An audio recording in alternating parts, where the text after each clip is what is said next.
ត្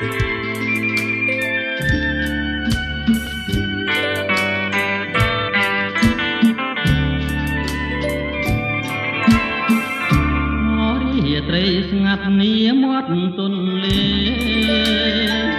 កន្លែងគូស្នេហ៍ធ្លាប់មកកំសា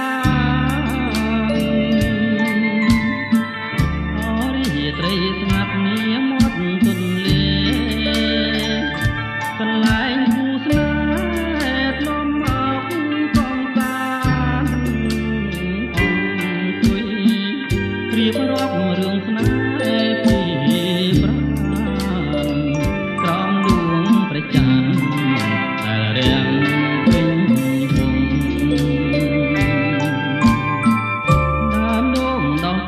ទៀតទៅមាត់ស្ទឹង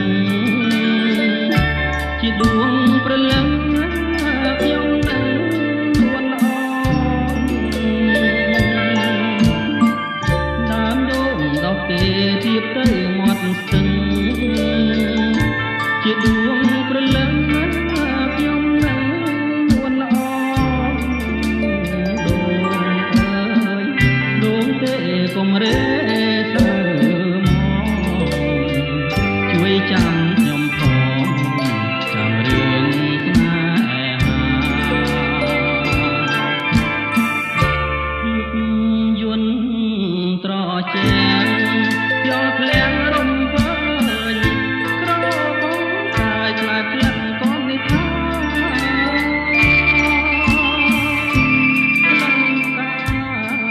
ចំពេញក្លិនទេជីវាជីវិតស្នេហាប្រាថ្នាគ្រប់ជាតិខ្ញុំបើព្រាន់គឺប្រត់ដោយកម្ម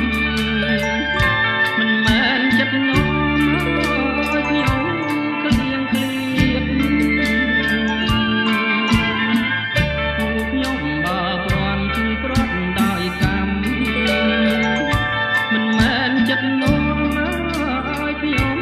ក្លៀងក្លៀតជាតិក្រោយជួបទៀតសូមជួនគ្រប់ជាតិសូមឃ្លាតផងឡ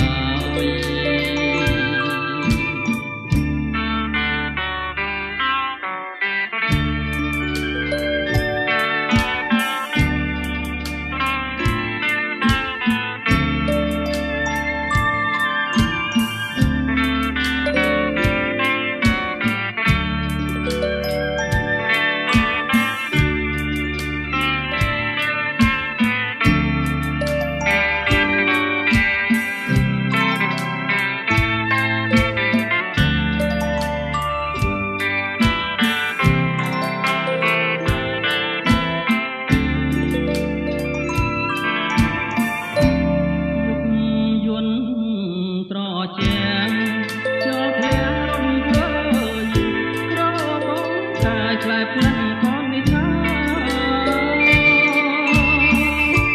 ក្លិនសាចំពេញក្លិនទេជីវា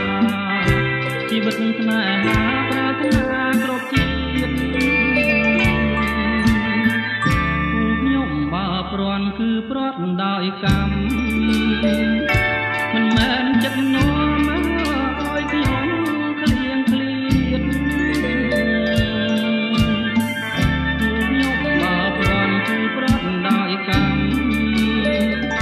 មិនមែនចិត្តនោមឲ្យខ្ញុំ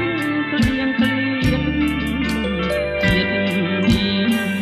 ជួបហើយជាតិក្រោយជួប